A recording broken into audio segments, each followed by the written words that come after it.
Prime Minister Benjamin Netanyahu is entering one of the most critical weeks of his career, caught between pressure from Washington and growing unrest at home.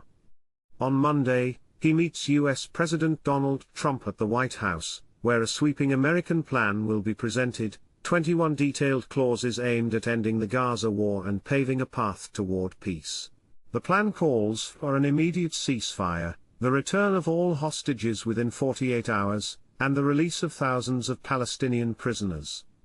It demands a gradual Israeli withdrawal from Gaza, the dismantling of Hamas's military infrastructure, and the creation of a temporary international administration. Most significantly, it outlines a future pathway to a Palestinian state, something Netanyahu has opposed throughout his political life. For Trump, this is more than diplomacy. It is a chance to secure a legacy. His envoys, including Jared Kushner, have been working tirelessly behind the scenes, meeting with Netanyahu in New York and Washington to push the deal forward. Trump himself has said the sides are very close to an agreement. But in Jerusalem, Netanyahu's far-right coalition partners are warning of political disaster if he agrees. National Security Minister Itamar Ben-Gvir insists there can be no end to the war without the total defeat of Hamas. Finance Minister Bezalel Smotrich vows that Israel will never accept a Palestinian state under any terms. Others in the coalition list strict conditions, from Israel maintaining permanent security control in Gaza to a total disarmament carried out only by Israeli forces. Any compromise, they warn, could mean the collapse of Netanyahu's government. At the same time, many Israelis are torn.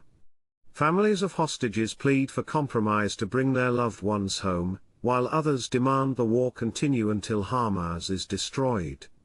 Polls show a growing sense of war fatigue among the public. Across the international arena, frustration with Israel is escalating.